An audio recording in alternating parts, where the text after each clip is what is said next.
You are listening to the Pencil and Paper Podcast Network. Visit pencilandpaperproductions.podbean.com to find more great podcasts. Welcome to the Palace of Megapixels. This is Super Mega Crash Brothers Turbo!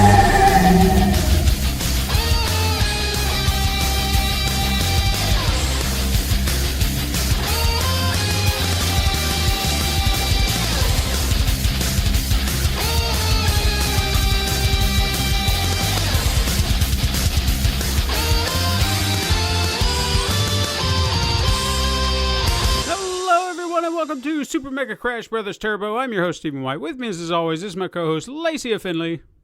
Happy Monday. How are you doing? It's been a weekend so far. That's what I've heard. Yeah, but we're getting by. We're just, a little rough night, late at work, and the hubs got into a little fender bender. Well, I wouldn't say little, actually. The car is pretty dented in, pretty bad in the back, and unfortunately, the person responsible decided to not face consequences and took off. And so that's where we're sitting right now. But thankfully, he has no life-threatening injuries or anything like that. So, we're a little bit today. Sure. Yeah. That's a thing. Yeah. But it looks like he'll be all right. It's just going to take a little bit of time to get everything back in operation. And, of course, I'm going to keep a close eye on him to make sure nothing's actually wrong. But yeah, it was the start of my day at like 1 a.m. Sure. I guess it was that happened. But all in all, we're all going to live, it looks like. And that's the most important thing. For sure. Nobody's limbs were falling off or anything like that. So Good. Yeah. Wonderful. So be safe out there, people. Yeah. And while we're talking of careful, I hope nobody we knew or know got roofied at TwitchCon from what we're hearing. Yeah, I was seeing some very disturbing tweets today as I started it off, and apparently there was a few confirmations that it actually happened, I guess, at a couple of the after parties. And I don't have any, I didn't do a lot of research because I just saw this over the last 15 minutes or so. So you can correct me if I'm wrong, if they were Twitch-sponsored events or just after parties that were happening whilst the TwitchCon was going on.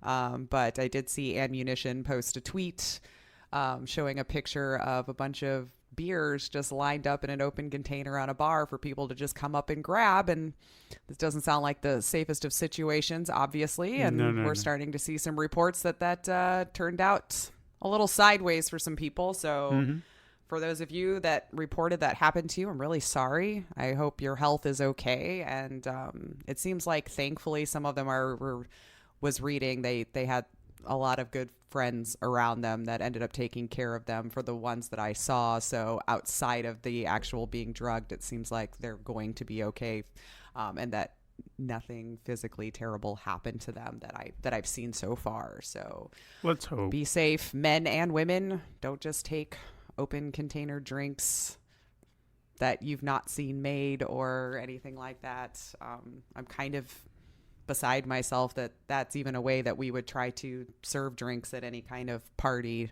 especially in today's society. But so be safe. If you're, TwitchCon's going to be over by the time you hear this, but any kind of con or after party, if that's how they're serving drinks, I wouldn't partake. No. I wouldn't partake. It's scary. Ridiculous that after everything we've seen, we've talked about over the last few years about shit like this happening, it's still happening. you know? That these people just still have it in their heads like, you know what sounds good today? Rape. So let's make that happen. Or even some of them are probably just doing it because they just think it's funny that they're drugging some other individual, whatever the sick mind is that's going behind wanting to do this sort of thing and actually following through with it. You're a sick asshole, and I wish only the worst things on you. I know that might be rough to say, but give me a freaking break. No, I think you're in the not right. an honorable human being if that's the way you want to conduct yourself in public and harm another individual. Yeah. Just be very safe out there, men and women. If you're going to any kind of after-con parties and this is how they're setting up drinks, I would just decline on the drinks. For sure. Just don't do it. Mm-hmm. So outside of all this drama, what have you been playing? So the nice way to open the podcast today, nice and uplifting and fuzzy good vibes. Mm-hmm. What have you been playing? Oh, let's see. What have I been playing this week? Well, one of them was, of course, Groundhog's Day in VR, which I won't go into too much right now. But so far, so good on that one. I've still been playing this War of Mine. I can't tell you why. I just keep coming back to that game these last couple weeks. They put out that new story mode, and it just reminded me that game was there, and I've been still trying to get through some of those scenarios. Having a good time with it. I don't know that I've really branched out of much more. I wanted to dive into that dating simulator from KFC, the finger licking good time or what. Now I can't remember the name of it off the top of my head because it was released free this week. Haven't had time, but it will get played. Don't you worry. We'll probably talk about it next week because I'll actually have time to play it this week coming up. I heard it's not very long, like a couple 3 hours at best, so I could easily get that knocked out in one sitting or at least one playthrough. I have no idea if they're even going to try to make it a game where a second playthrough is warranted. I can't imagine that much time went into it since it's free and clearly a marketing ploy, but Right. I'll let you know next week, and it's free. You probably could tell me already. But yeah, that's been my gaming this week. Kind of light on it. Right. How about you? Well, I've actually been putting a little bit of extra time into Days Gone. Been trying to weasel out at least an hour or two a night. I'll just kind of sit down, relax for a little bit, and then at some point I'll be like, no, I'm going to play my game. I'm not trying to run off anybody in the house, but I want to play the game. I don't have any other time to play it. I feel like I've been putting all my time and energy elsewhere, and I decided this week I want to play the game. I'm going to play the game. We're going to get through this, yeah. So I've been putting in a lot of time. What I've been doing and having a lot of fun doing with the game is hunting hordes, which might sound insane to some people, but I've finally... Yeah, especially since last week. Yeah, last week I was... I think you talked about how it was a little bit of a cramp in the gameplay there for you. Sure, but now that I've experienced it a few times and started really getting in there, I was like, you know what? I can do this, because I started looking up strategies and trying to figure out if there was something I needed to know. Maybe I was doing something wrong. And, a lot of people were saying, build your stamina, make sure you've got plenty of weapons, all this other stuff. So I was like, okay, I can do that. I can make sure that I'm prepared for when I do encounter them and don't go in half-cocked or anything like that. And once I started I started coming across some randomly, and I was like, oh, okay. And I don't even remember the last one I mentioned. I think I mentioned last week that I had really faced my first one, and it was pretty big, and it was insane. But this time, it's a cross-pollination of I would come across them randomly, like I'd just be riding around, and then all of a sudden, bah! They'd come out of nowhere, and I'm like, oh, shit. And then other times, I would actually actively seek them. Like if I could find out where they were hiding, because they're usually, during the day, they're hiding out in a cave, sleeping. So you can go in there while they're sleeping and just kind of get the drop on them. And I've gotten a crafting recipe for, like proximity mines. So I'll set one right by the door and then chuck in a Molotov and be like, see ya. And then, of course, it'll stir them up and they'll come running straight at me and then kaboom. So that's always fun. But I've just started finding these strategies on how to actually engage them and take care of them. And I've been really actively seeking them out and always hoping that I'll come across one because it's been a lot of fun. That intensity, it's like I really can do it. Because I came across this one near a gas station and there were like infestation nests, and I was, I knew that there was something there and I needed to get the nests out, but they were all kind of clumped together in this gas station. But there were a lot of these freakers running around. I was like, how am I going to do this? Because I could tell there was a horde nearby because every time I'd stir the pot, I'd get bum rushed. So Sure. I had to kind of get in there quietly, sneakily, and just start, tearing everything up. And then eventually, once I got the last one, all that was left was the horde. So I was like, all right, I'm going to take these guys down. I'm here. By God, I'm going to take them down. I wasted all of my ammo, all of my throwables, and then I was left with just a small little herd. They were, it was maybe like 10, 15. I was like, come on, man. I need something. So I was scrounging for anything. Yeah. And I got desperate, and I was like, screw it. I'm going to use my bike. So I just started running straight into them and just knocking them down. But my bike can only take so much damage. And then my bike was sitting at 30%, and I was like, if I go any farther, I'm not going to have any way to get out of here. If, this You're gonna be without gas, Yeah. sitting there, yeah. So what am I going to do? Well, stupidly, I forgot I had a ammo satchel on the back of my bike for all of my ammo needs, and then I was like, son of a bitch. So Well, then that should make you feel good that you made it that far. Yeah, I did. And didn't actually need your backup that you forgot about. Mm-hmm. So as soon as I remembered that, I loaded up and then finished them off. So I was like, yay. There you go. But See? it's been a lot of fun. Just like you planned it out the whole time. Yeah. But I feel like right now I've gotten farther enough in the game that if I encounter any more, or if I'm sure there are ones that are going to be even more challenging, because I did run into one at a sawmill, and you may remember this from some of the promotional materials. It's humongous, gigantic. Like, I actually thought that there was maybe a certain amount that there needed to be, but there were some that I came across that didn't really seem like they were all that large. Like, it was a huddle of them, but 20, 30 at most. And I was like, okay, well, that's manageable. And then, of course, I go to the sawmill, which I did that out of sheer curiosity. I was like, oh, what is this place? And I just kind of was searching around. It was quiet. And then suddenly out of the corner of my ear, I hear, "Bah!" just like this massive screaming thing. And I was like, what is this? So I climb up and I look over, and then down in this pit is just this massive amount of them. And I was like, I'm going to leave now. And it was too late. I don't know. Does it have a save feature? It does, yeah. Or is it auto save? It's like, can you save whenever you want? You can do like a quick save on your bike. And then See, I think I would have had to have done a quick save and then just tried to see how many I could take out before I went down. Yeah. Like you do in Hitman. Sure. And you're like, oh, there's too many people here. We've got to try to take all of them out. And that's been one of my boons for the game, is I sometimes forget to quick save. And it makes me so angry when I've gone so far. Autosave has made us lazy. Yeah, and do certain things, and then I just, because all it is a press of a triangle as soon as you get on your bike. Quick save, boom, done. But you just don't think about it. Now, it will autosave at certain points automatically, just depending on what you've done, but it's hit or miss as to when that actually happens. Like, I don't know what is triggering the autosave, because when I'll come back to a spot, if I forgot to save, I'm like, so what did I do here that it autosaved?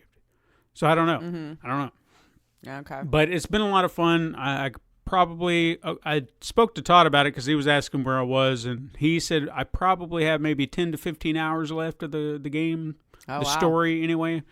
Yeah. And so I've been trying. So maybe by next week?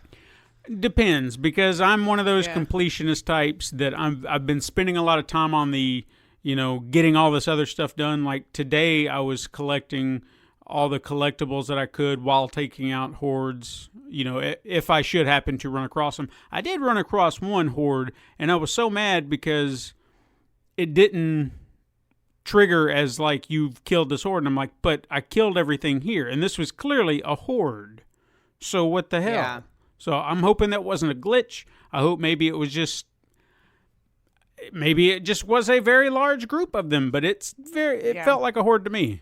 I've seen hordes smaller than what I took down, so I don't know. I was a little frustrated by that.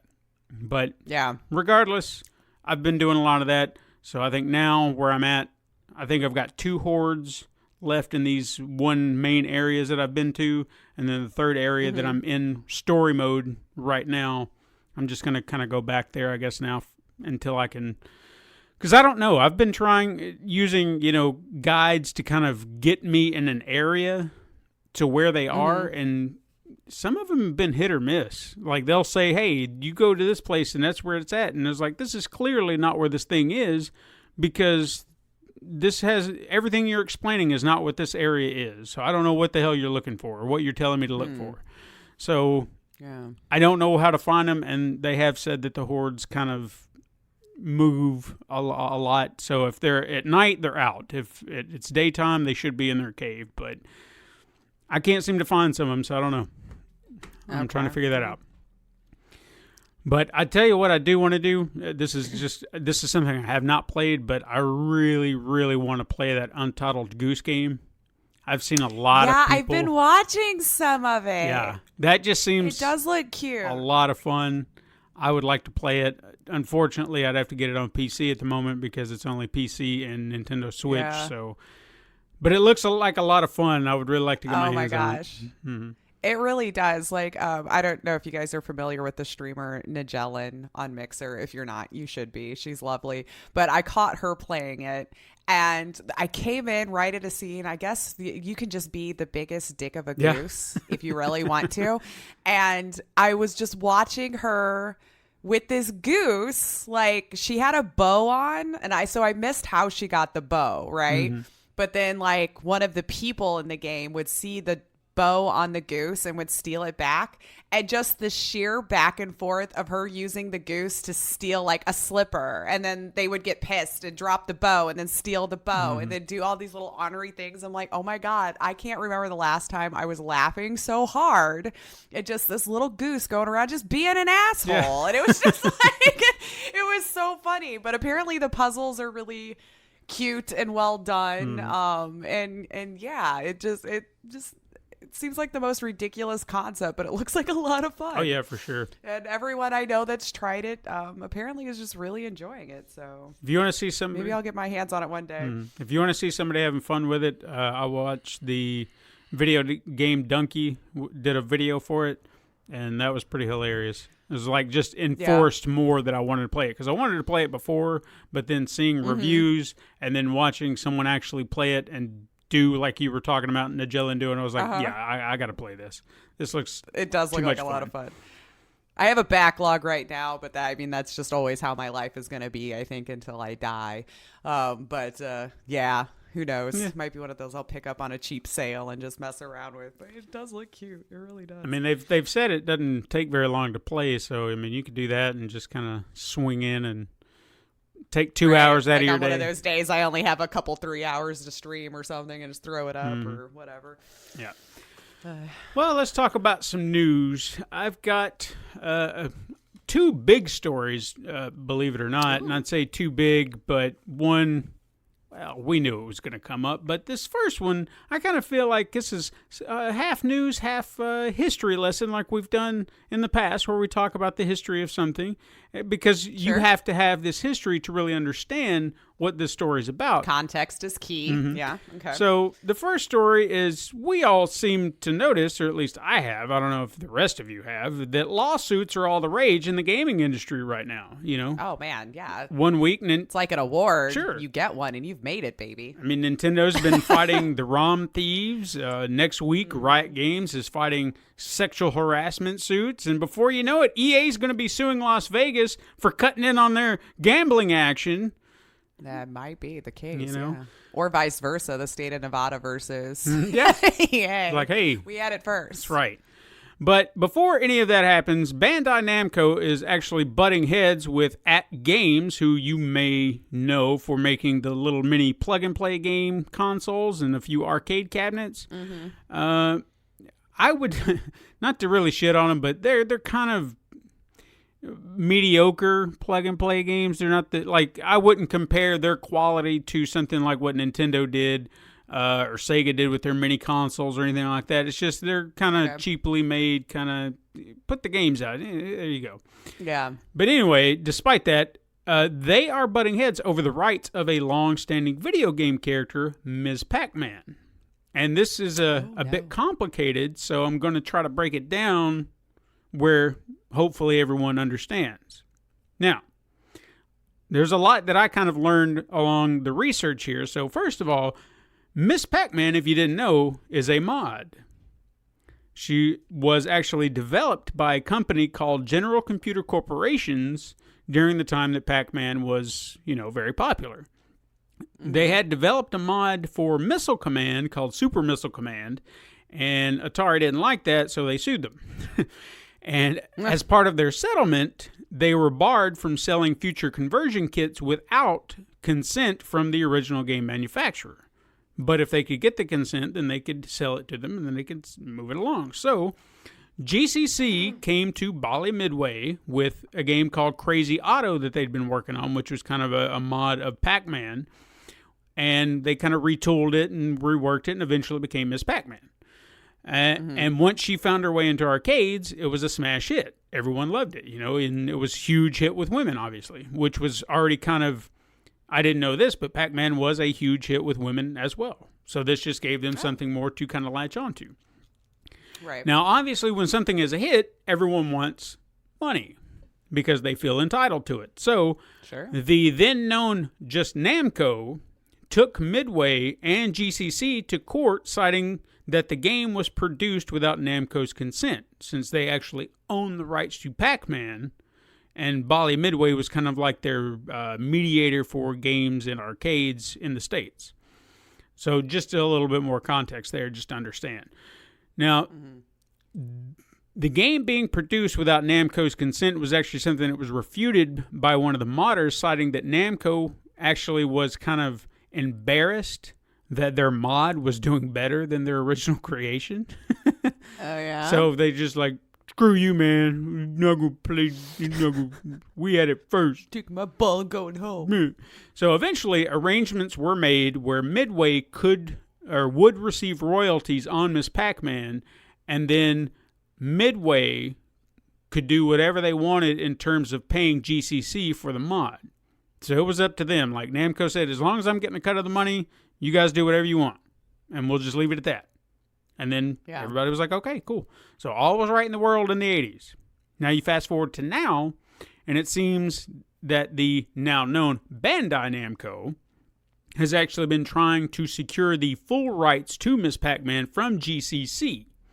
But then at Games, they swooped in like a hawk and acquired interest in Miss Pac-Man, in the IP. Oh, boy. And more specifically, it's the royalty interest. So when Miss Pac-Man work is used on a commercial level, they will now get a cut like GCC was.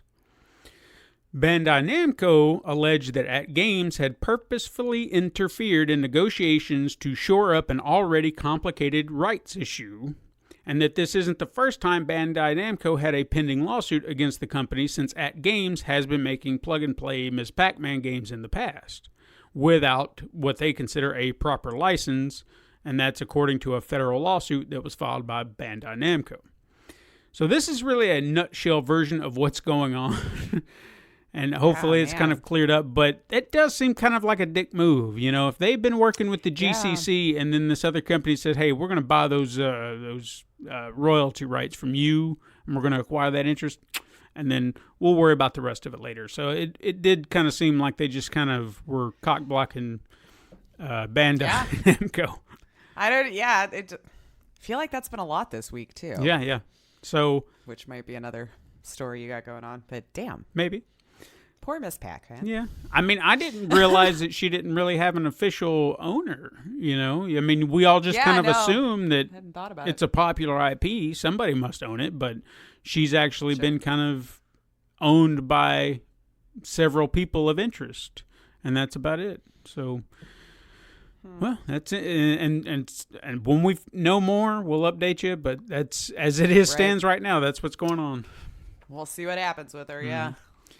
The next story I've got, again, a little mouthy, but it's trying to break down a lot that's going on, because Sony's latest State of Play was last week, and while there were so many announcements that kind of came through, like new VR games and some other games that they were kind of promoting, none compared to the anticipation regarding The Last of Us Part 2, because that's what everyone wanted to know. Oh, my God, right? What did we? Have you already requested off work? Or? Well, I should. Yeah, I mean, it's possible. I'm curious, man. We got to see new gameplay, new footage. Most importantly, we got that release date, February 21st, 2020. And we also got an official synopsis. So here is the story as they tell it. 5 years after their dangerous journey across the post-pandemic United States, Joel and Ellie have settled down in Jackson, Wyoming. Living amongst the thriving community of survivors has allowed them peace and stability despite a constant threat of the infected and other more desperate survivors. When a violent event disrupts that peace, Ellie embarks on a relentless journey to carry out justice and find closure. As she hunts those responsible one by one, she is confronted with the devastating physical and emotional repercussions of her actions.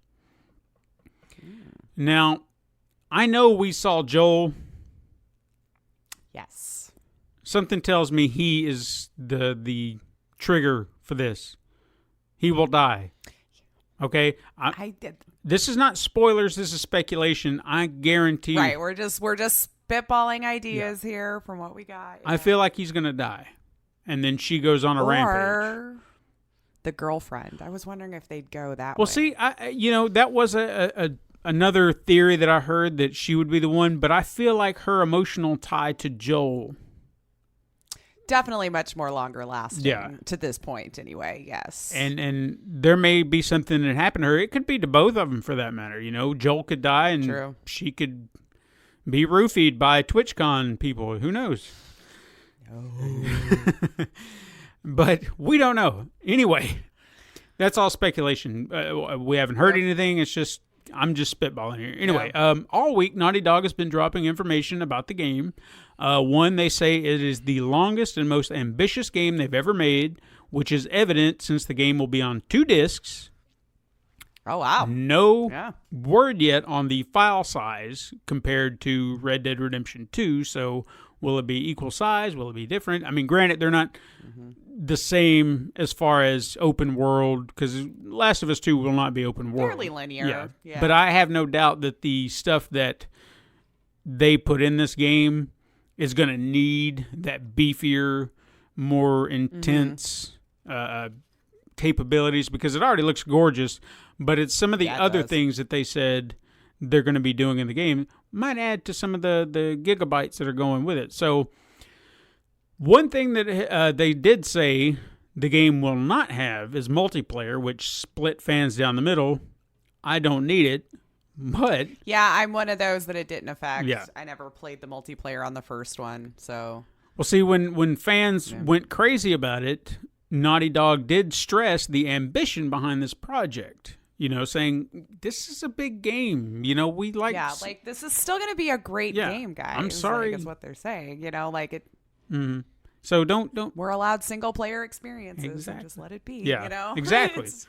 However, in that same explanation of no multiplayer, they did kind of hint at a separate project that could possibly satiate those faction fans. Now, again, this is speculation on my part. There was nothing said official or anything like that, but something tells me that there may be making a separate multiplayer game in the world of The Last of Us, just to say, here's that single player experience. If you love that multiplayer thing, it's right over here. You can, because they knew people were gonna be like this about it. So I'm speculating on that as well. I feel like that's something we're going to see sometime down the road, either prior to or after the game's release. Who knows? Todd mentioned an interview with Neil Druckmann speaking about the game's AI and how it's extensively learning. For example, you can't hide in a bush and just expect not to be seen. If you are kind of sticking out, you will be seen. This is not like other games where it's just like, oh, I'm hiding in the bush. You can't get me, and your head's clearly sticking out. No, they will see you. Right. If you are not completely 100% hidden, you will be seen. And they will call people to your location. This is where they're at. They will tell people where you're running to if they see you. It's a very coordinated AI, keeping you on your toes, keeping you moving. And another thing I found interesting, he mentioned, was that all characters in the game, the NPCs and your enemies, are somebody. They're not just randos with no names. They have names. They have personalities. They have families. And if you kill somebody, say you killed John, and John's wife comes by, she will make note of that and freak out and she'll have a death wish for you. Okay, see, that already sounds like you're getting rid of multiplayer, but all of this sounds really cool. Yeah. So something that I've not seen done yet. exactly. So you're going to have to be more strategic in how you approach this game because people are going to be hunting you. They're not going to just walk away and be like, oh, well, I don't know where she went. No, they will hunt you. Yeah, I totally forgot about you 2 seconds later. Yeah. So must have just been a rock. I don't know. What? And and this is, and I'm not saying this to shit on Days Gone, but it's got that same, like you could run right by somebody. Most every stealth game does, though, and they're just like, to this point. Huh? What was that? It's like, dude, you waited out long enough or duck at the right time, and you're just golden. Mm-hmm. So again, not to shit on the game, I'm just saying that comparatively, I don't want to see that. Like if I'm in the corner of their eye, then I better expect to be seen. So. Salt may ensue, but I'm intrigued by the mechanic. Oh, yeah, for sure. I'm sure I'll get pissed off about it at some point. But, I mean, I still like it. I still enjoy the thought behind it. We'll see how it's executed. But that also makes you wonder what else they've added into it. Like, what other AI components are going to be in play here? Because that's already kind of extensive and impressive. I'd love to see what else. I mean, the only time I've ever really heard of that was with Alien, because the Alien would kind of adapt if you were doing the same things over and over again to try to hide, you know, in this cabinet or walking through this area, it could adjust. But this seems like on a much larger scale, of course. Right. So I'm excited to see how it's executed. For sure. Finally, pre-orders went up with the usual plethora of options. You have your standard $59.99 that comes with a PSN avatar as a pre-order bonus. Then you have the special edition that comes in a steel book with 6 PSN avatars, dynamic theme, and a 48-page art book for $79.99 with an ammo capacity upgrade and crafting training manual as a pre-order bonus. Then we move into the collector's edition, which comes with the aforementioned items, plus 6 pins, 5 stickers, digital soundtrack, and art book, a lithograph art print, a replica of Ellie's bracelet, and a 12-inch statue of Ellie, plus a thank you letter from Naughty Dog, all for the low price of $169.99. That's actually cheaper than I was thinking it was going to be. When you said like the 12-inch figure and all this stuff, I'm like, holy crap, that's a $200 thing, I bet. Oh, but there's more. Sorry. We also have the Ellie edition that comes with all that other stuff, plus an embroidered patch, a 7-inch vinyl record, and a replica of Ellie's backpack. Is it canvas? I mean, it looks legit. It looks like a canvas backpack. All right, we'll see what happens. I know. I'm just I don't see Naughty Dog making that mistake. Trust me. I hope not. Yeah. How much would you pay for that? Not. Well, I'm content to buy a base game and call it a day, because all this other stuff just sounds like something I'm never going to find a place for in my home and get upset that I'm constantly moving it around. But yeah, I'm thinking $250 for that. $249.99. Yeah. And as of recording, they've all sort of sold out of pre-orders, so you may have to kind of keep your eye on it if that is something that interests you. Or check eBay if you want to pay 4 times the price. Yeah, don't do that. Don't do that. I would personally, I think I would want that 251 only for the backpack because it did look like a sweet backpack, but I would also be kind of hesitant because of the backpack debacle with Bethesda. So, but again, I would. Well, and you're not really allowed to take backpacks anywhere you would need a backpack anymore. Yeah, that's true. So I'm just kind of like, yeah, the backpack would be cool, but yeah, I'm like you. I would just, unless you're traveling, I guess. Yeah, just give me the game. I'll be fine. I don't need all the other stuff. It's not that big a deal. Not knocking those who like to collect all that stuff. It's just at my age, I've realized what I actually do with these collectible things, and it just ends up being more stress and clutter in my life. Yeah. So, the last little thing I wanted to add as a bonus along with this is someone found a very interesting Easter egg while playing a demo of the game, because some members of the press got to get their hands on it and play it after this announcement. Apparently, there was a room within the game that contains old VHS porn. Okay. Now, as I understand it, the connection. Yeah. Okay. As I understand it, once Ellie sees the tapes, she'll actually pick them up and read off some of the names she sees. And it's what the names kind of reflect that are the interesting Easter eggs. One is called Dong of the Wolf, which references the fictional movie from the first game, Dawn of the Wolf. I don't know if you remember that. Oh. I actually forgot about that, do to not. be honest. Yeah. And then the other one, which I thought was very clever, Smash Brandy's Cooch, which is definitely a play on Crash Bandicoot. I love it. Oh, God. It's so awful and so good at the same time. Right? Dude, porn names sometimes are just the best. They are. They really are. I mean, you got to give them credit for being that creative. Yes. Yes. Oh, dear. So, Well, GG for finding that, whoever it was. yeah. But yeah, that was all of that, and it was. I'm looking forward to the game. That's all I know. Mm-hmm. I really am, I too. think it would be one. I almost feel like I need to play the first one again. I think I played through it once when it was new, and I haven't touched it since. So I bet you it would almost feel like, I mean, aside from me already knowing the major plot points, like playing it all over again. Yeah, I think I would, just to kind of have that feel about it and Refresher. Yeah, but I think that would be a day one buy for me. I feel confident and comfortable about that. Yeah, So. I feel like they do solid games regardless too. So yeah, I have a feeling this will not let us down. Sure.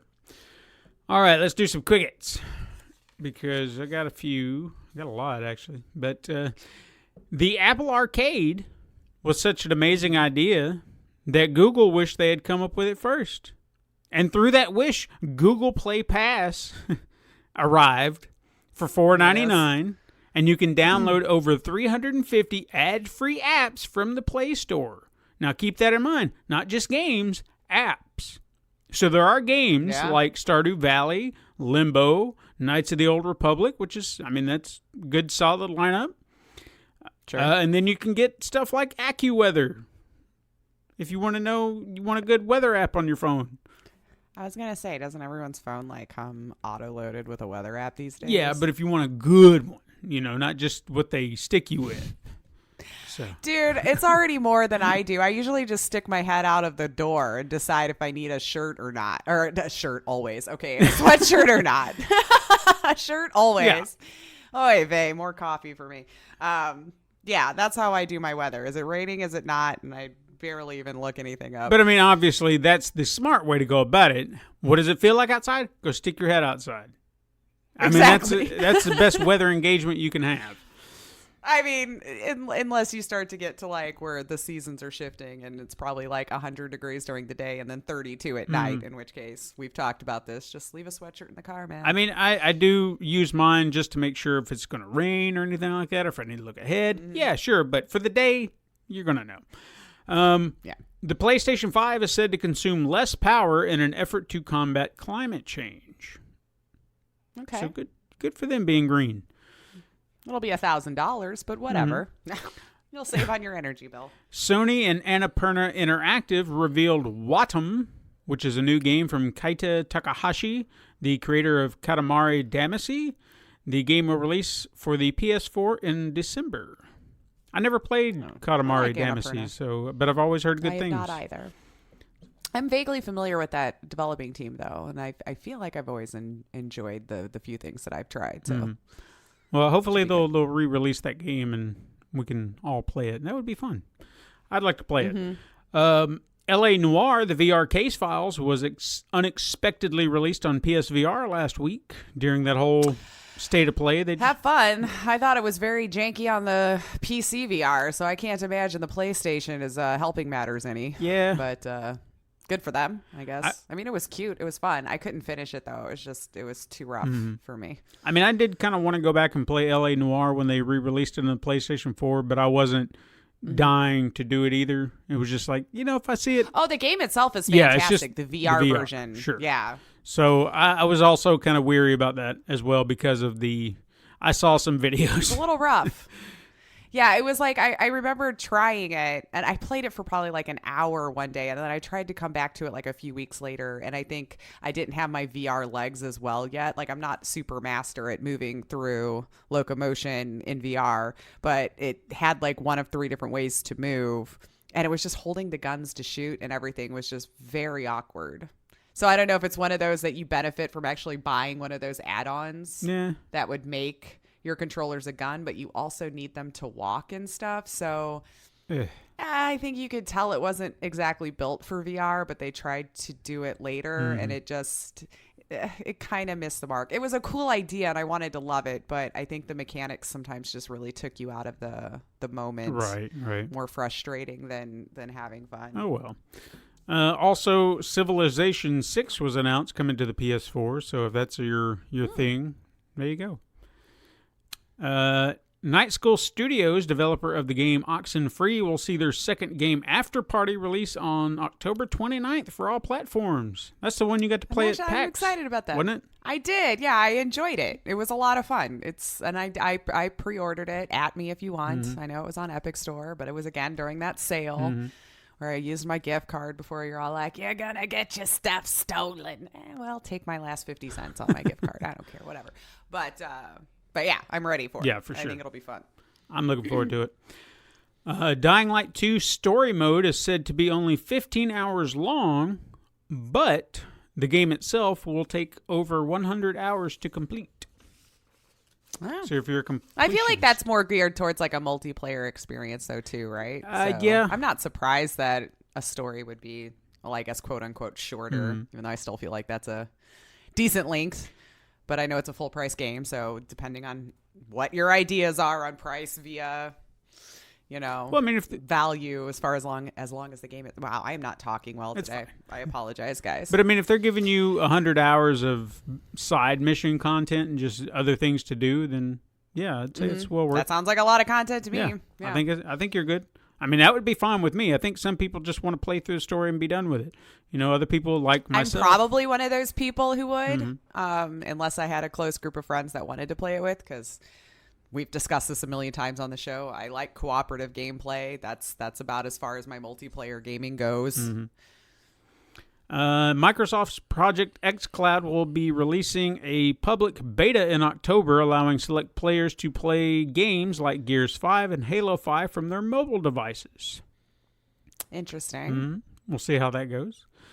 Right. Insomniac Games announced Stormland, a sci-fi VR game that will release on November 14th for PC on the Oculus Rift. But I'm sure, considering it's Insomniac, we'll see it on the PSVR in no time.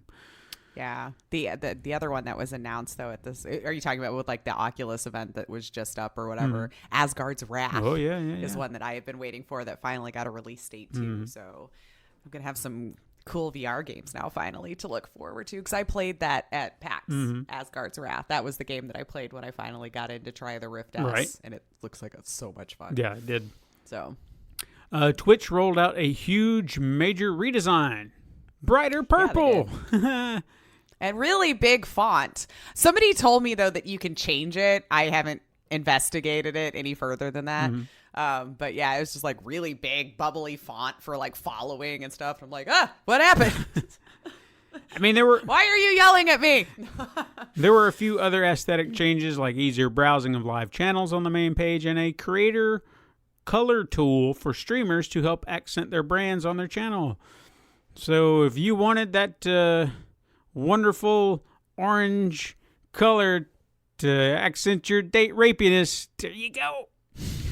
Oh my God. I know, I'm going to keep making shots. This is going to be the episode that, people are going to cancel us, man. The hell with them. You want to support rapists? Anyway. They are highest engagement yet.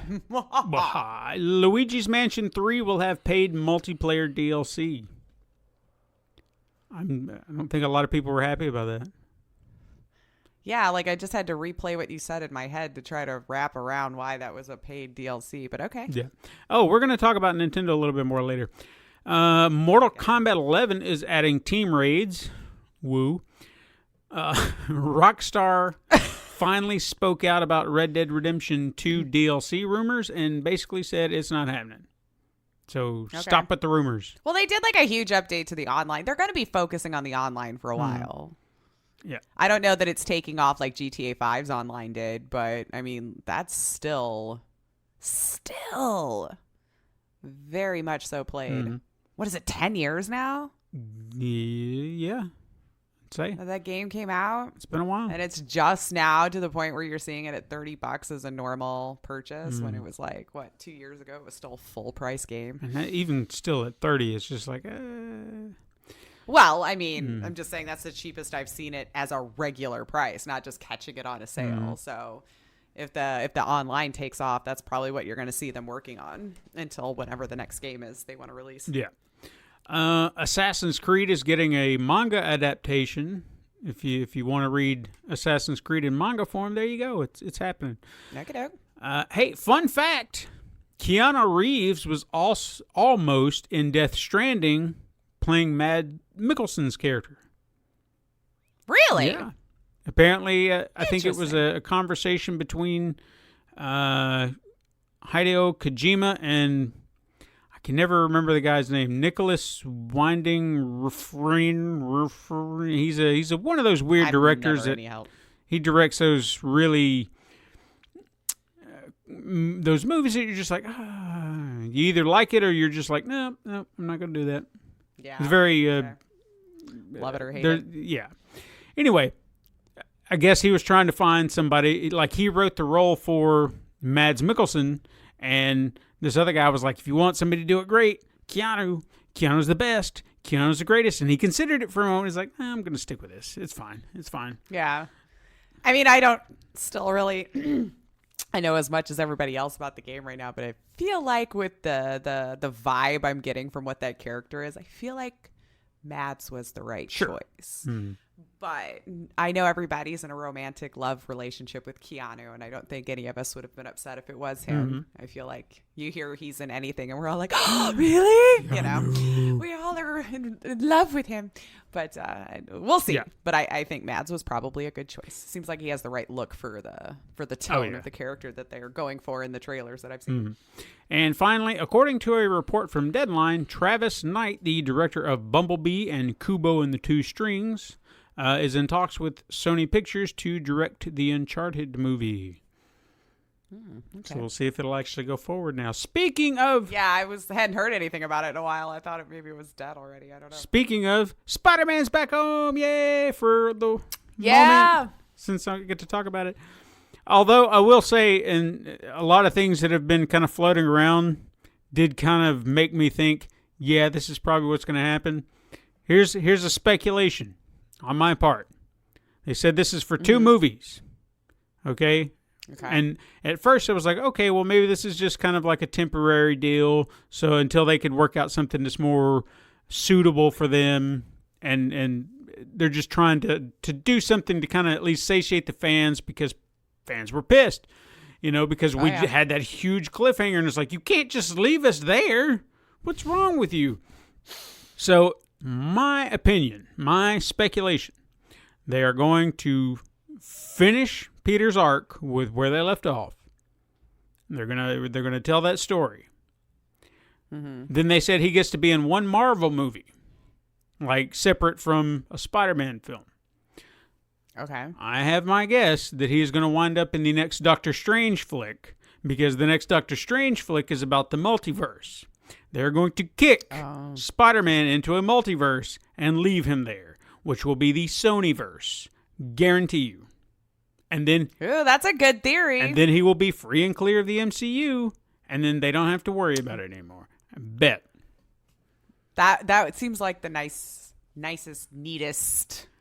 And I'll be disappointed for sure, but at the same time, I will be okay with that, because at least there's some sort of closure as to what was going on, right? Yeah, exactly. Because that's what bothered me. I'm sitting there thinking, the new movie's about to come out on Blu-ray, and I was just sitting there thinking the other day before this news came about, I was like, how am I going to watch this and not let it be bittersweet? Because when it gets to the end, I'm going to be like, okay, so this is not going to be cleared up. So what the hell? Yeah. I'm going to be left with this vacant void of like, well, nothing happens. All this stuff. It's like, you can't, what? No. Because the hugest part of that whole story is him, spoilers.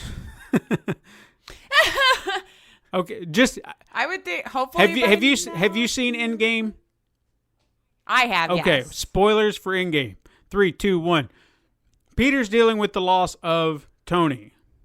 Okay, Sure. that's what that arc is. And if you go to the end of that movie, where he'd finally just kind of, I don't know, it all hinged on that one thing. And I know a lot of people are just like, he doesn't need Tony Stark. I get that. Trust me, I get it. Yeah, he needs to stand on his own 2 feet. But that was the arc in which the story is being told. Okay? Right. So where you leave it hanging and then you go into another movie and he can't talk about that, it's like, hey, you remember that guy that I... Like it never happened. Yeah, it's just that guy that I was having trouble letting go of. Well, I've let him go.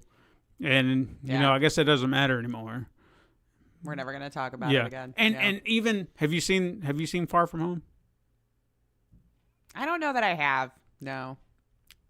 I'll leave it alone. The like standalone ones, I don't think I have. I'll leave it alone. But there were some things, some character build. Like, I'm not going to cry about it if you like give me a spoiler, because it's not like I think I had it on my I'll say it like need to do list. the bodyguard. Well, you've probably seen it in trailers. The bodyguard, Happy Hogan, that Jon Favreau plays. Oh yeah. I mean, he had a relationship with Peter in that movie, kind of, I guess, filling that void that Tony left in a way, because they were such great friends. And that was another thing. I was like, so you just built this entire relationship up for these two guys really getting along and you know, bonding over the loss of their friend, and then you're going to take that away too? To hell with that. You know, it just, I don't know, it made me mad. But now we're getting closure, but I guarantee he's going to get kicked out. Bet. I'd put money on it. Yeah. Vegas bets. Truth or trash? Let's try it. Okay, I got 4. Ooh. Okay. 4 opportunities. First, Apex Legends will soon feature cross-play over all platforms. True. They need a reason for people to keep playing it. Check. Fortnite will soon feature a crossover with Nickelodeon's Are You Afraid of the Dark? What? I'm trying to remember that show and feel like, what the hell would you even pull from it to bring in the game? Don't know, but it's almost Halloween. Okay, I guess I don't remember really watching it. I don't. True. Sure. I feel like they've been pulling from all sorts of random places lately to put characters in the game. So true. Okay. Sure. I wouldn't hold it past them. I don't think kids these days are going to know the reference, but let's see. I mean, why not? Well, unless it's still going on and I just don't know. No, I'm sure Nickelodeon. People with kids, let me know. I'm sure Nickelodeon's getting ready to revive it, like they've been reviving a lot of other shows of theirs. So I'm sure it's on that bucket list. Good point. But actually, in fact, it's not going to be Afraid of the Dark. Actually, Fortnite is actually going to soon see the invasion from another great Marvel Comics villain, Doctor Doom. Oh, yeah? Is this a truth or trash? Yeah, you tell me. Oh. It was the way you set it up. Like, you're like, and it's a side note. No. This is actually happening. Doctor Doom on Fortnite, too? I mean, Sure, true. I'm just going to say true on all of it. I mean, you got Batman, you got John Wick. I don't know how they fit, but, you know. It fits. I'm sure more that I'm just unaware of. Okay. Now, this last one's kind of big. Okay. Rockstar will soon announce Grand Theft Auto 3 Remastered. Ooh. I feel like that's a solid maybe for sure. I mean, it was the one that kind of catapulted the franchise. Yeah, that's kind of what put them on there. Yeah, because it was like one of the first, like, quote unquote, like open world. Did you give me a date by, or they're just working on it? Or will they're just going to announce it.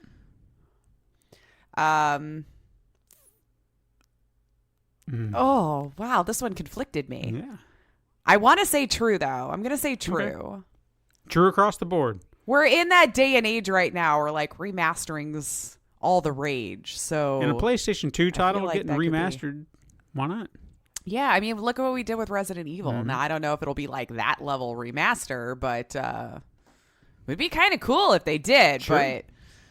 But I mean, Yeah, I'm going to say true. It just seems like that would be, I mean, they're about them dollars. Yeah. I feel like that would sell. and they don't even have to be the ones doing it. I mean, they can hand it off to one of those remaster studios that are always doing it, stuff like Blue Point and things like that. So there you Satiate those people who keep antagonizing them for a 6. I mean, I would look into it. I haven't played 3 in a long time. I probably would too. Yeah. All right, let's do some weird news. Yay. The first weird news is more like a little headline of weird news. PUBG recently released some new skins for their game, and one of the skins was called Leo, or the Leo jumpsuit, and you get to dress up like a lion. And you look like the cowardly lion running around. It's pretty cool. It's so adorable. Yeah. But unfortunately, they had to disable it because there was a bug that was causing the lion's tail to move to the front of the suit. So, if you oh, that's great. if you had that, I'm sorry that you don't anymore. You just walk backwards. Sure, the next. Oh, that's good. The next thing I've got is kind of following up on what I was talking about Nintendo a moment ago. Now, I'm sure some people would consider this regular news, but I feel like the criteria here is fitting. I assure it's fitting. Now, what with Apple and Google charging $4.99 for a subscription service to play a variety of mobile games, one would have to strongly consider how ludicrous it sounds to pay the same price for one game. Not to buy, but as a subscription. Because it seems Nintendo believes that their brand is worth that. As the release of the Mario Kart Tour for mobile devices came out, and it actually comes with a subscription service of its own called the Gold Pass. Now this for just that game. For just that game. This feature gives players access to gold gifts, which are exclusive bonuses for completing in-game tours, gold challenges, which are challenges that will allow players to display exclusive badges, and the 200cc mode, which is the fastest racing setting in Mario Kart Tour. So you cannot unlock the 200cc through the game. You have to. That makes it sound very pay to win. For sure.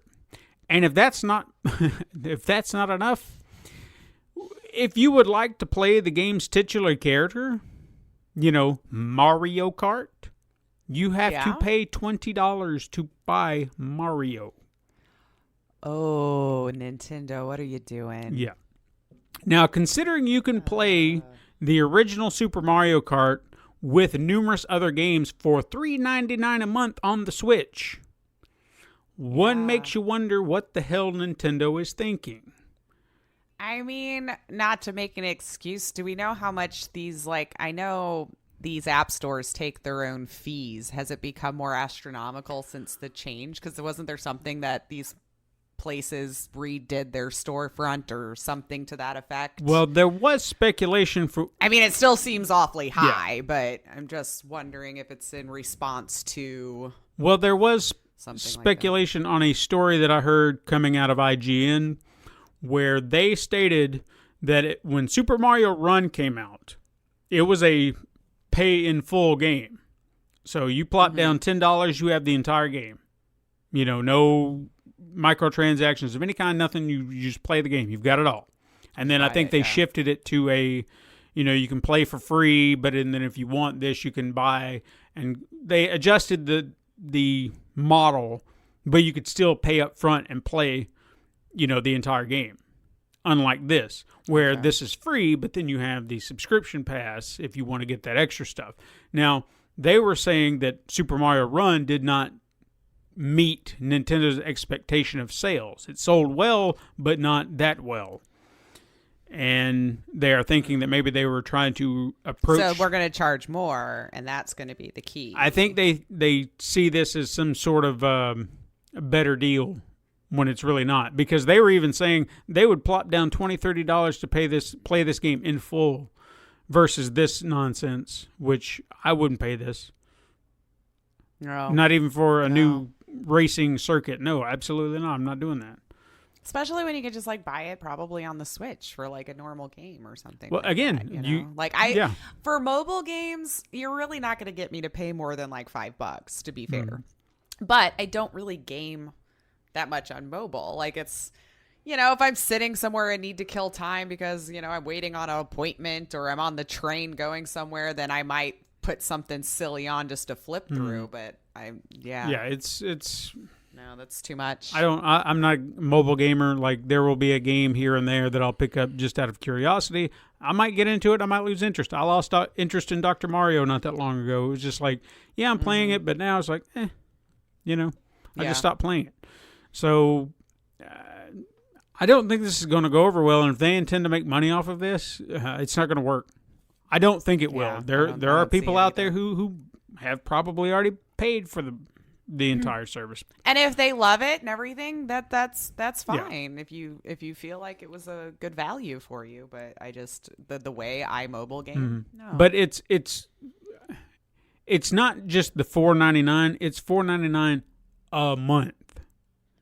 That's the key element here. If it was like $5 for the gold pass, cool. There you go. $10 for the gold pass. Here you go. But you are saying a month. No. So, like, let's say then that you cancel that subscription, you no longer would have access, I would imagine, to the things that came with it. So, wow. Okay. And then the $20 Mario thing, come on. Yeah, like, it's a Mario game. You get to play Mario. That's the most ludicrous of all of this. Yeah. If it was a special Mario, okay. Right, maybe, but I still think $20 is way too much for. I mean, they don't charge that much for characters in full price games on like PlayStation and stuff like that. Like, come on, man. No, that's ridiculous. All right, we can go on about it all day. Yeah, we could. The next thing I've got is, hey, Fallout 76. We know it. We've talked about it a time or two. We tolerate it. It's a game. It exists with a curse at this point, if you ask me, because I think it was not that long ago that I made an off-the-cuff remark that no one plays it. We haven't heard anything about it, and I just kind of... Or at least the ones that are happy and just not blasting social media about it. It just kind of became forgotten. Well, it kind of came back up in the world again because more and more bad things happened. You know what they do now? Well, it's not really what they did, but it's something associated with the game. It seems that a Nuka-Cola themed power armor collectible helmet. This is not like the one that came in the actual collector's edition, but a separate one that was produced by Chronicle Collectibles and sold by GameStop is being recalled due to dangerous levels of mold that have been found in the fabric inside the helmet. Actually, now that you said that, I remember hearing about this the other day. Yeah. Now, luckily, no illnesses have been reported in regard to the mold, but consumers are being urged to return the helmets for a refund. So, if you have one of those, please don't be stupid. Take it back. Because I'm sure someone out there is like, eBay. So then, if you're looking on eBay, don't buy them. Yeah. All right, let me go through some release dates because we got a lot of good games coming out as well, from what I can see. September 30th, we have Marvel Ultimate Alliance: The Black Order Expansion 1, Curse of the Vampires DLC for Nintendo Switch, and Chop. That was a mouthful. Yeah, it was. And Chop is Dish for Nintendo Switch. Then on October 1st, we have Tom Clancy's Ghost Recon Breakpoint for PlayStation 4 and Xbox One, Sniper Elite 3 Ultimate Edition for Nintendo Switch, A Girl Who Chants Love at the Bound of This World for PlayStation 4, Nintendo Switch, and PC. Then we have, this one tricked me a little bit, so I'm going to try to break this down as best I can. We have Baldur's Gate and Baldur's Gate 2 Enhanced Edition, plus their DLC content, Planetscape Torment and Icewind Dale Enhanced Edition, all coming out on the same day for PlayStation 4, Xbox One, and Nintendo Switch. Got it? Good. Okay. Ready Set Heroes for PlayStation 4, which I remember seeing something about. I think I wanted to try that, but I can't remember. The name rung a bell. Yeah, it's not... Maybe not enough. Super Crate Box for Nintendo Switch, Destiny 2 Shadowkeep DLC for PlayStation 4, Xbox One, and PC, Lentarium, that sounds good, for Nintendo Switch, Roman Rumble, Lost in Las Vegas, Asterisk, and Obelix XXL2. What is with these long-winded titles? I don't know. For PlayStation 4, Xbox One, and Nintendo Switch, Neverwinter Like, you got to get a bigger box just to put the name of the freaking game Right? on it. Neverwinter Uprising for PlayStation 4 and Xbox One, and 80 Days for Nintendo Switch. I didn't really care for that game. I played it on PC. It was kind of like... I don't even know what it is. I got it for free for something. I don't remember what. Well, at least the price was right. Yeah. October 2nd, we have We Were Here 2 for Xbox One, SpookyGhost.com for Nintendo Switch, As Divine, Kamura for Xbox One, and Norman's Not In for PC. It's finally coming out. There we go. Yes. October 3rd, we have Candleman for Nintendo Switch, Fault Milestone 1 for Nintendo Switch, NeoCab for Nintendo Switch and PC, Hexagroove Tactical DJ, Galaxy Champions TV, Case Animatronics, and Cubics, all for the Nintendo Switch. And then, finally, on October 4th, we have Ghostbusters the video game remastered for PlayStation 4, Xbox One, Nintendo Switch, and PC. I will probably get that at some point. I would like to play it again. I feel like I have the original, so I don't. I don't like to buy a game again. Well, see, the version I played was on the Nintendo Wii, and the character designs were cartoonish. And I don't know. I think I just had it on PC. And you probably had the proper version, just maybe not this remastered version, but you had like your characters they look like the actors. Yeah, mine didn't. They look like cartoonish versions of those actors. So I don't think I got a proper version of the game. I got a downwinded version because the Wii couldn't handle it. Like the bootleg copy. Pissed me off. Because I saw how awesome they looked on the other. I was like, I want to play that one. Why didn't I get those? Tom Clancy's Ghost Recon Breakpoint for PC, Slabwell for Xbox One, One Night Stand for Nintendo Switch, The Tiny Bang Story for Nintendo Switch, Crossnick Plus. I'll go with that for Nintendo Switch and PC, and Rhymeland's Hammer of Thor for Nintendo Switch. And then PlayStation Plus for October, we have The Last of Us Remastered. So if you haven't played it, there you go for free. There you go, guys. And then MLB The Show 19. Then Xbox games with gold, we have Timbo the Badass Elephant. That sounds fun. For Xbox One between October 1st to the 31st. Friday the 13th, the game, which I would recommend. Xbox One, October 16th through the 15th of November. Disney's Bolt. No one wants to play that for Xbox One and 360 from the October 1st to the 15th. And Ninja Gaiden 3 Razor's Edge, available October 16th to the 31st on Xbox One and 360. There you go. All right. There's all your games. It's time to play Name That Game!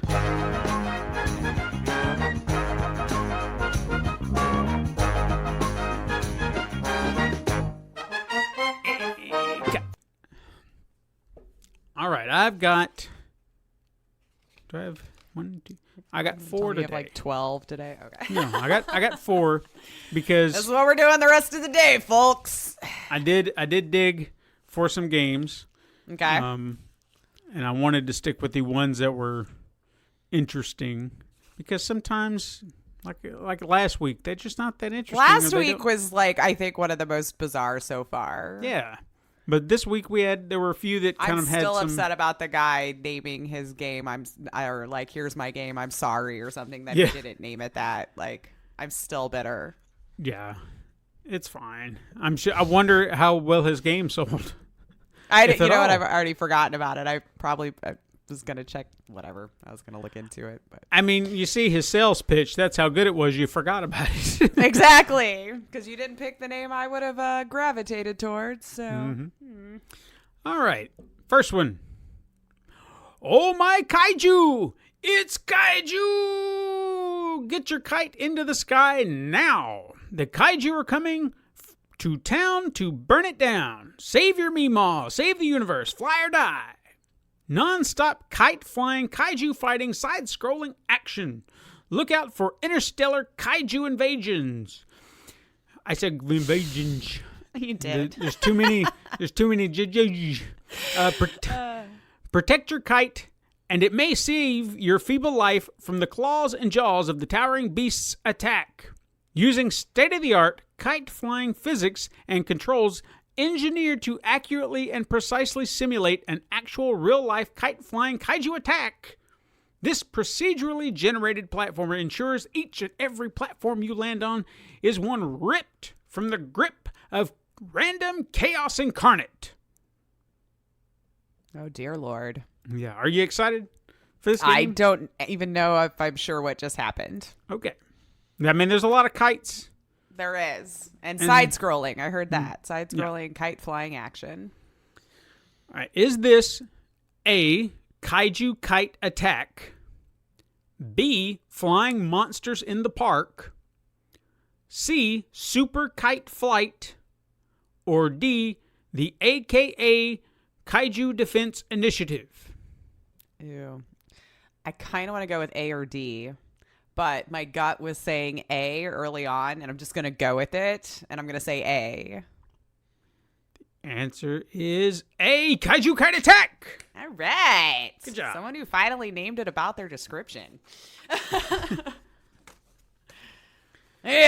Off to a good start. Mm-hmm.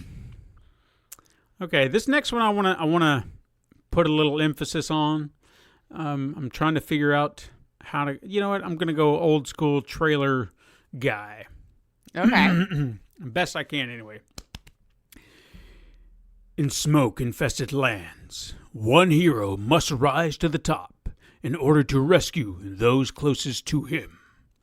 Fighting the way through hordes of foes that seem near limitless, but there is glory at the end of his battle, if he can make it.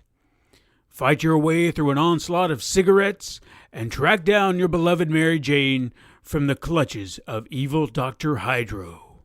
Acquire an array of weapons, dispense maximum damage, and make an impact against the mad scientist and his army of toxic minions. All right. Token it up, I see. Got it. Is this A, Colonel Chronic versus the Cancer Boys, B, Joe Blunt, Up in Smoke, C, Ganja Man, Weed Out, or D, Reefer Revenge? I was pretty set on B until you said D. I'm going to go with B, the Joe Blunt one. Answer is B, Joe Blunt, Up in Smoke. Look at you. You're already 2 for 2. I know. It can only go downhill from here. Can I have a record-breaking 3? Let's see. I mean, hey, you got 2 more. This could be a queen sweep. Could be. All right. This game is an adventure puzzle game where you explore surreal lands through 4 chapters. Travel to a flesh world with giant skulls, or a world filled with exploding pumplins, which flesh are like world with skulls? Yeah. Or a world with exploding pumplins, which are like pumpkins, but they are not pumpkins. They are pumplins. Okay. Thank you for the clarity. Sure. You can even see multiplying amoeba and cat televisions. Oh, God. While exploring these new worlds, you may also encounter a number of strange folk, such as Yippee, the gay leather mouse who bakes donuts using vegetables, or Kizzy, the computer who is afraid of Y2K. Maybe Myrtle, the anti-cop queer skater punk, and even Fancy Andy, the ampersand-shaped butler who would rather do anything else than be a butler. Find the magic power within each chapter. I'm just staring at him blankly right now, just so you guys know. Find the magic power within each chapter. Get powers bestowed upon you by the magical furry boyfriends. Solve the puzzles and save the world or something. They weren't very clear on what the goal was. On what you're going to do, yeah. Yeah, With you're all just that info. going through chapters things. I have a feeling the name has nothing to do with this, but let's see. Let's hear them. All right. Is this A, brain-teasing furries, B, the magical world of rainbows, C, salad fields, or D, the round hole of the computer? I really hope C was yours. Anyway, I'm gonna go with B, something about the rainbows, because it seemed like they had a lot of references where they wanted to make sure you understood the characters were gay. The answer is C, salad Damn fields. it! I really thought that was yours. No. Ah, all right. Well, damn. The one time they were actually creative. Mm-hmm. Mm-hmm. I mean, sure. However you look at creativity, I guess. But all right, and the last one here. This is one of those. All right. Hot summer days have come, so it's time to go for a walk on a beach and maybe find some hotties in there. Play some naughty puzzle game with them. All you have to do is rotate the puzzle pieces to complete it. But you should be fast. Time is running out, and to find girls, you should make your way past this tiny hole. It will be an unforgettable summer journey. Are you ready? yes. Is this A, summer lovin', Ooh. B, put in, C, rotate screw, or D, hump beach? Oh, they're all bad. Yeah. Yeah. Okay, I don't think it's C. There's something about screwing or whatever, or a screw in or whatever. Put in, I almost kind of want to go with, because I've heard dumber names for games in the past. What was A? Summer lovin'. Summer loving. See, that sounds good. Like a good name for a game. Yeah, which this is not. But this game we play here on the podcast has taught me not to trust the developers to put a good game name out a lot sometimes. Trust your gut. Sometimes my gut's deceiving, man. Like, I used to have to go the opposite of what my gut said. Summer loving. I'm gonna hold out that they actually named it like a good name of a game, and you're shaking your head, so it was probably put in, wasn't it? It was B, put in. Damn, Come on. I almost just went with it. The game was terrible. You could tell that. Oh, well, You it was knew all, gonna yeah. have a terrible name. That's true. I guess maybe I was holding out hope that it was a garbage game, but they're like, but if we name it something that sounds like the name of a game. No, they weren't going to. I don't know why I try to play devil's advocate for them. You were hoping. I am. I'm always like holding out hope. Yeah. Well, Lace, why don't you tell us about Groundhog Day, like father, like son? Yes. So it's been a while since we've done like an official review of a game. But yeah. So I had the pleasure of playing this week. So I guess it's been roughly, 26 years ago, we had a movie called Groundhog Day, which starred Bill Murray as Phil Connors, who is sent to celebrate and cover the Groundhog Day, which was celebrated in Punxsutawney, Pennsylvania, only to be found that he was stuck in a time loop, which forces him to relive the same day over and over again until he figures out how to break it. And a sequel may have happened in the least likely way that you would have imagined, in the form of a VR game called Groundhog's Day, like father, like son, where you are playing as Phil Jr., who has been pursuing a career as a social media influencer, and like father, like son, he's pretty much a dick. That's the technical term, I think, for it. Yeah, he's just a jerk, right? So Sure. Phil Jr., he comes home to Punxsutawney right before Groundhog Day to attend a celebration of Phil Sr.'s life, who we realized had just recently passed away. So since Phil Jr. has made a decent career in social media influencing, he comes home hoping to record something crazy for his vlog to upload to Streamblr. and hopefully get out of Puxatawny as soon as the event is over. He's got that plane ticket already booked for the end of that evening, and he wants to get out of this podunk town that he hates so much because everybody in it is just garbage people to Phil Jr. He's way above them, okay? So, as the game starts, you wake up with the familiar song, I Got You, Babe, playing on your clock radio. You can reach over, turn it off, slam it down, break it, however you want to do it. The game kind of plays like a very simple, like, point and click.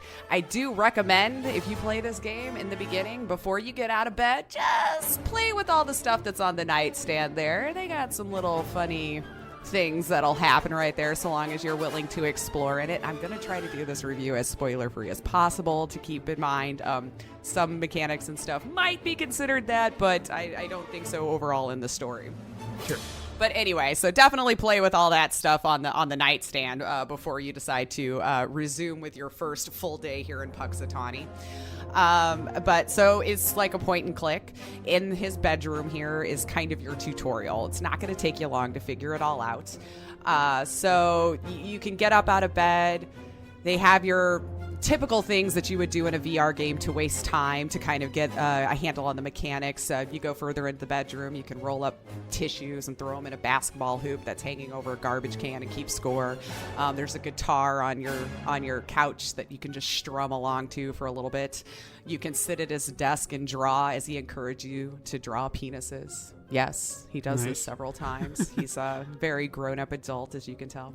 It doesn't seem to matter if you, in fact, draw anything or not on there. I did try to draw some stuff, and no commentary happened as to what I was doing there, even when I did try to draw a penis. I thought maybe I'd get an Attagirl for that, but no. So you could also just pick up various objects that is strewn throughout the bedroom to hear Phil Jr. comment on the relevance that it has in his life, from mixtapes to CDs to awards that he may have on things, and he'll just give you a slight little background of why it's there and why it's in his life. Or maybe you can slam an entire bottle of whiskey for a little morning drink. Wonderful. Can get hammered. So beware. So after you are done poking around his room, you head for the stairs, and this is where you're going to pretty much start the game. As soon as you open the door atop the stairs, you're stopped by a phone call to which the game makes you answer. It's Elise. We'll find out who she is later on. You will find, after you sit there and you get berated for being in Puxatawny from this Elise person, she lovingly tells you to go F yourself, and you're allowed to head down the stairs, which now is just incomplete chaos. Your mother is on the phone attempting to get breakfast made. Your brother is at the door yelling at his two boys who are playing outside in the snow. Your teenage niece is complaining in your typical teenage angsty way, while your sister-in-law just sits quietly at the kitchen table, clearly has had enough of this day already. You have a moment to take in this scene. You can go make yourself some breakfast if you like, talk with your mom about the events of the day and how you're ready to leave the instant it's all over, trying to rush everyone out the door so you can just get to this freaking ceremony already and get out of Puxatawny for good. So as you're doing your best to get everyone in line to leave for the ceremony early, because if you have to stay in this town 1 moment longer, you're gonna lose your mind. He reminds you of this quite often. So while you're in the living room waiting for the scene to play through, the kids outside throw a snowball. It breaks the kitchen window. The cat on the mantle of the fireplace jumps down and breaks the fish bowl, which causes the niece to go full-on teenager tantrum and stomps out of the living room, threatening to leave. Just as your brother calls out to her to you don't have a license, the car manages to drive through the living room, and that is the end of this first scene. Welcome home, Phil.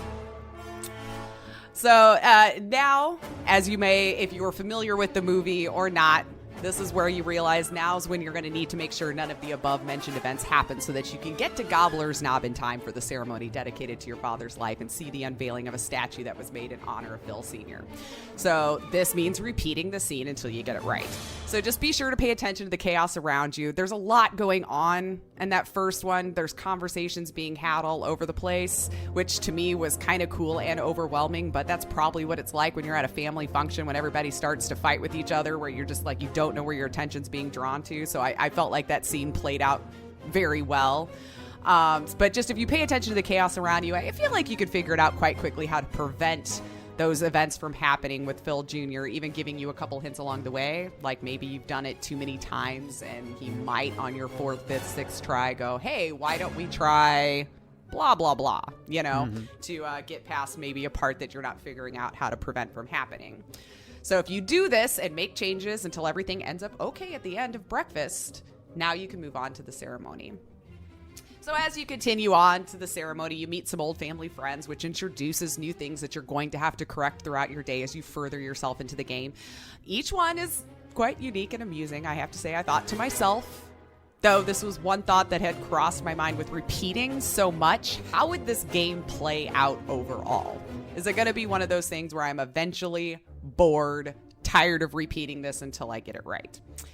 But the nice thing is, no, they do it in a way that actually makes it enjoyable. So for instance, sticking with the beginning scene to try to avoid spoilers again as much as I can, maybe once you get a few things right, but you didn't complete everything. When you start again, the dialogue will adjust to ensure that you do the correct things, making it easier. So as time goes on and you've already completed the tasks to move on, you can simply come down the stairs and have the option to select fix everything and just go.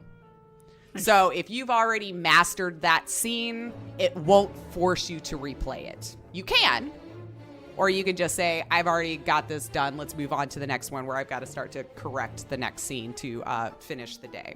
Mm-hmm. So as you do, as the scene ends, you are watching Phil's thoughts play out via what he is posting to the game's version of social media and about how he complains. So at the end of each scene, it's kind of like you get teleported outside. It's like a really dark, foggy outside. And in front of you, scenes of like, I guess, whatever their version of the social media, Twitter, will pop up giving you insight as to what Phil is thinking in between each of these scenes. So you'll see him post to his social media entourage and have a moment to read all of the replies that he receives ranting about the situation that he's in. This does kind of move a little fast, though, and keep in mind I was streaming this game, so sometimes it went too fast for me to read out loud to my viewers, but by myself I don't feel like I would have had an issue, but I feel like a button allowing us to say when to move on, ensuring that we've had the opportunity to read all of it, might have been something to consider. So at the time of me writing this review, I didn't see a way of pausing this, it just moved on. You can hit the button to make it move faster, but I didn't see any way to just like leave it stagnant on the screen until you were finished reading. But it was a fun way to see how he conducts himself and the persona that he has on social media with his vlog, Glass Half Filled. Spoiler alert, he's still a real jerk. which makes you this jerk. Because it is in first person. So it's very interesting to get that perspective. But it was a fun way to see, like I said, how he does his persona. I would recommend a little bit leaning into the jerkdom, because that also makes itself a little bit fun, because the commentary, although there is a lot of dialogue, doesn't change a mass amount, but there's a few things that I think you would find entertaining if you leaned into being a jerk on your first couple of tries at playing this day. The commentary can be great, but I digress. Okay, so in this scene, once you have finished reading all the social media posts, you're presented with the option to either restart the scene or move on with your day, which is nice, because if you've come to that point and realized there was something that you totally could have done right, instead of finishing the day and having to work your way back to that point, you can just restart that scene or that part of the day and try it again without having to do the whole thing. So I feel like they did a nice job of giving you opportunities to not necessarily have to repeat every single thing if you didn't want to. Mm-hmm. So with that much of the story out of the way, I feel like too much would give you spoilers if I went into any more depth. How does it play, right? So I played this on PC VR with the Oculus Rift. So if you've played it on PS4, I can't imagine that the game mechanics change that much. The experience might have been smoother or not, depending on one version. But just so you know, I played it on PC. So you've heard me talk about PSVR in the past, so I don't know if that would really help. But I didn't have a ton of tracking issues, but sometimes it was quite difficult to interact with certain things in the game. So in the beginning where I mentioned you could strum on a guitar, which is one of the playable objects in the room. The first time you pick up the guitar, the game asks, I can't remember, am I left or right-handed? Giving you the opportunity to choose. But both of them will pop up as thought bubbles in front of you for you to grab as your selection of what you want to say, right? Unfortunately, I accidentally chose the left-handed option as I was attempting to choose right. I am not left-handed. And I never saw an option in the main menu to correct this. So if you screw up, you might just have to live with that decision. So this could be kind of a hindrance with this style of choosing dialogue, because I did notice sometimes as I'm moving the hands around, you might have to hover it off to the side or in a weird area until you see whatever it was you were trying to do light up. So unfortunately, the just being able to reach and grab an object or reach and grab a dialogue option, you had to pay attention. You had to pay attention. It was very easy for it to float to the wrong place, and then you've chosen the wrong thing without even thinking about it. And again, playing it left-handed wasn't that much of an issue until certain mini games, because it remembers this option. So I got through it, though. It would have been nicer if I'd been able to correct this mistake and make myself right-handed, but at the time of writing this anyway, they didn't give me a way to fix it. So just make sure you really kind of hover over and pay attention to what you're highlighting, because this can be a chore. You want to choose the right thing. The same, like I mentioned, with interacting with objects in the game. Skew it a little bit this, that, or the other way. It can be a bother because there is a mini game at the bar where you have to make cocktails, and that was the one thing that I had to do a few times because it's kind of a timer.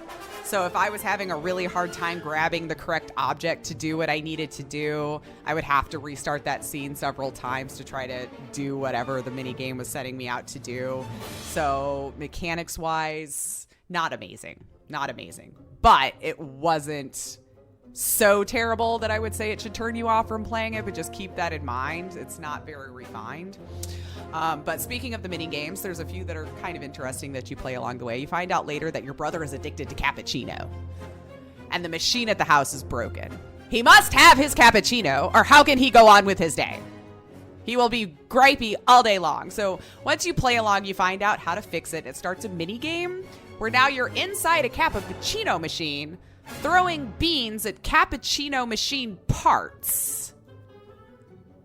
It was really weird and very lengthy. Once I figured out what to do, it wasn't that hard, but timing was everything there. Like, you have to go fast. It's like you're shooting coffee beans at these parts, but the beans will eventually come back together. So you have to do it fast enough that they all are broken, and it gets really crazy and kind of convoluted on how many different scenes that you have to play through with doing this mechanic. So seeing as how I was streaming at the time, it felt like the mini game was never going to end, but in hindsight, it actually wasn't that bad. You know, like it was, I see what they were doing. I mean, it probably could have been a little shorter, but it was fine. Let's see, maybe it was installed for more length. I don't know. Because it has nothing to do with the story or how you've been playing the game to that point. So just play it through. But other mini games will include playing the guitar, trying your hand at tagging with spray paint, mixing cocktails, and just a few more. So it's just a little taste of some of the mini games you encounter throughout the game as you play your day over and over and over and over. Some other mechanics include your phone that is with you the whole time. So from here you can see where you are on the map. Never noticed a need for this, but it's there. Your contacts, the ability to restart the day or scene directly from there, which is nice if you know you messed something up and want it, instead of playing the entire day, like we mentioned before, you can just whip out your phone and restart that scene. And I will have to mention that this game is for mature audiences, and the only reason that I could tell playing it throughout was the language and the use of alcohol. There is a lot of F-bombs that get dropped. And as I mentioned before, you can get hammered in the game if you choose to. So it is entertaining, though, because it's in a caricature, cartoony style.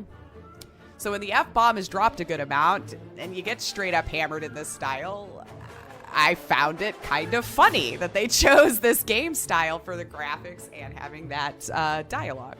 But warning, if you are the type that wants to get hammered in the game, and you are prone to getting sick in VR as it is, you might not want to abuse this mechanic, because I usually do okay in VR, and with the drunk you feel, it's probably going to make you sick. It does wobble the screen around a little bit for you, and even with me playing VR for a while now, Also, the amount of dialogue was also impressive, especially from the main character, which is you. You don't see that a lot in VR games, in my opinion, where you have your own internal dialogue that happens with frequency, but I always felt like it added something to the situation. The voice acting was also pretty solid, although the choice for Bill Murray's character wasn't spot on at all. But they may not have even been striving for that, so I'm not going to use that as a knock against it. It wasn't terrible, but it was clearly not him. And it wasn't a main staple in the game at all, so not a big deal. But if you've seen the movie, your first thought will absolutely be, that's not Bill Murray. But all things aside, all in all, I actually really think this was a fun VR game to play. With the glitchiness of the mechanics aside, I still found myself enjoying it very much, which I can almost imagine the glitchiness might be exacerbated in the PSVR version. But again, I never played that one. But this is a game that can be played from the sitting position in its entirety if you have VR but might be worried about space when making a purchasing decision, although a couple of the mini games would have been easier had I been standing up, but it still didn't require me to move side to side. I mentioned that because I have a small VR space and I have to pay attention to that when I'm buying games. It also has captions, which I appreciated. It appears as little thought bubbles above the character's head, and your captions are just thought bubbles that are in front of you. I like to turn these on just in case, especially with all the chaotic scenes that I was mentioning before. You're gonna miss something. So this was a good way for me to like be able to read what everyone was saying to each other when everyone was talking over each other. I do wish we had a little bit more freedom of movement instead of just predetermined places you could teleport to. And if you're in a conversation with someone, sometimes it locks you into place until that person finishes what they have to say. That's the only thing that I think could be grating if you're playing for a longer session. But if you break it up in a few days worth of time, it's not that bad. Having to listen to the same dialogue over and over again and being stuck, yeah. I did see actually one review complaining about needing to mess some things up and replay it to get it right. And having to play it again, but that didn't bother me because, like I said, they give you the option whether you want to redo the parts you've already done before or not. I think they maybe thought it was more like a chore for a game, but in the movie it was creatively done. But regardless, so take with that what you will. It wasn't a detriment for me. But thought I would mention it since it seemed to come up in a few different places that I saw people talking about the game. So, I mean, for me, if you are a fan of the movie, I think you'll enjoy the game. If you weren't or have no idea what the movie is, now's either a good time to rewatch the classic or enjoy this story as a standalone. So this is the third game, actually, that I played from Tequila Works, and so far I haven't been disappointed in their stuff. But if you need more refined mechanics and you're not really a story-heavy game player, I don't think you're going to like it at all. Right. So, but it is now currently out for PlayStation VR and on Steam for Oculus or Vive, and it is about $30 US dollars. I recommend it. I like story-heavy. And like I said, even with the kind of janky mechanics aside, it didn't take me enough out of it to not be able to enjoy the game. And I really liked it. I really did. I found myself having a good time the whole time I was playing it. So hopefully I've hit the nail on the head for some things that might have had questions about the game for you, whether you were deciding yes or no or on the fence, because I know $30 sometimes can seem like a lot, because VR games are never going to be 25, 30 hours worth of material, or at least not at this point.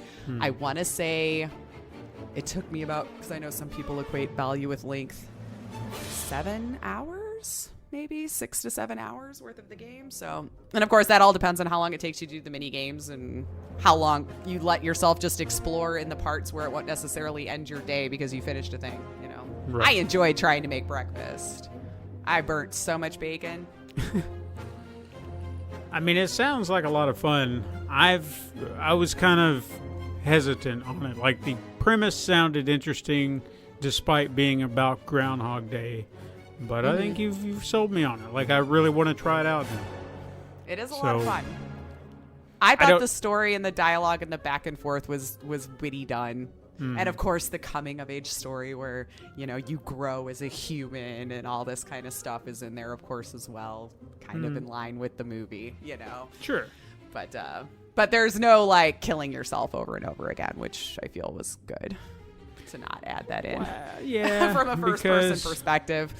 I was wondering if that was going to be, because, like, there was, that little chunk in the movie where he was like, screw it, if I'm looping, I'm going to go all sorts of crazy and buck wild and do all of these different things. And they did not add that in there, which I think was a smart choice. Well, yeah, maybe. I don't know. I'm kind of at a, I don't know. I'm being salty. It depends on how they decided to do it, I guess. But well, I guess I'm just being salty because of my YouTube video that got taken down recently. And just, oh yeah, that because one's still fresh. You know, I was promoting self-harm, which I don't think I was, but it's just me. No. It's my perspective because I'm looking at it as filmmaking. And I shit on the movie. If you watch the commentary, I didn't say this is a piece of art. Like, it was just the greatest thing ever made, and I'm just going to defend it to the end of time. Mm-hmm. I know, I tore it apart. You know, it's like, I can't even watch it, but this is a part of my life, guys. Yeah. Don't take it down. This is what built me into it today, yeah. So, I don't know. I'm just being salty. I don't get YouTube, man. It's okay. It's still up. They just wanted to let you know some people had issue with it and called it a day, I guess. Yeah, I mean, the new version is not up, but the old version is still up. Maybe don't tempt fate like that. No, I'm not. I'm not going to point it out. And in an hour, you're going to get an email from YouTube. I just wanted to point out that it's still there. Just wanted to let you know. They didn't have a problem with it beforehand, and now they do. How many years ago has it been? The first one you put up? That one, I think I posted 8 years ago. I could see the climate socially changing enough that now all of a sudden it's an issue, whereas people may not have really thought about creating a stink about it before. Sure. But I don't know. Social media has snowballed very fast over the last several years and how it conducts itself. So who knows? Mm-hmm. But anyway, I'm not going to tear into that. But hey, there was your review. There you go. And if you want to go check this game out, if it sounded interesting to you, go check it out. I definitely think I'll get it at some point. Janky controls aside, I think I might wait for a sale, but I do want to try it. Yeah. I could see waiting for a sale being a good option too. I keep getting like these gift cards for other things, so I did again just use it on that. So it was basically like a free game for me. But yeah, I could see waiting for a sale would still be just as good of an experience. And who knows, maybe by then there'll be a few patches and some of that stuff might get kind of figured out too. For sure. But if that's all you got, that's all I got, and that's our show. Yeah. You can hit us up on Twitter sometime at Super Mega Crash. You can send us an email at supermegacrash@gmail.com. I'm actually going to throw this out there. If there's anybody still listening at this point, because some people may just tune out, but I personally listen to the ass end of every podcast. It's just me. I'm just going to say, if you've got, we're nearing a milestone in about 2 weeks. I'm not going to say what it is, but I would kind of hope that, you people paying attention could figure it out. If you've got something you want us to do, I have an idea, but if you have something you'd like us to do for this milestone, add us at Super Mega Crash and let us know what you'd love to see us do on our milestone in 2 weks. But if I don't get anything, I'm just going to go with my original idea, and I think it's going to be a lot of fun, but I'm open to suggestions. That's all I'm going to say. Yeah. Anyway, you can find us on Instagram to view our weekly icon art. Plus, I'll go ahead and say this too. I've redesigned our Podbean page to really accent the icon. So, I would still like you to go to Instagram and look at the art there too with whatever little headlines I put with it, because sometimes there might be a story behind it. But now you can really see the icon art. It pops. It's made to stand out and be bold. So I've got to make sure that I do a really good job on it because I can't hide things anymore. No, they're always so much fun, though. The amount of time you put into them is very clear. I try. It's great.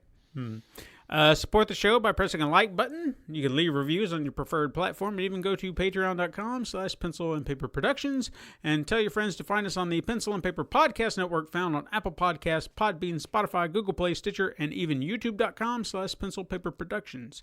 And if you just Google Super Mega Crash Brothers Turbo, boom. There you are. You're going to find us all over. I found us on websites I didn't even know existed. And there we are. Somehow. Like good ones? Well, they're like these small little podcast. I don't even know how we got on there. It's just like, hey, listen to Super Mega Crash Brothers on this podcast site. And I'm like, I don't know what you are. But we're on there. I don't even know what we're doing. But anyway, thank you so much for listening. I am Stephen White. I'm Lacey Finley. Join us again next time, Super Mega Crash siblings. But until then, game on.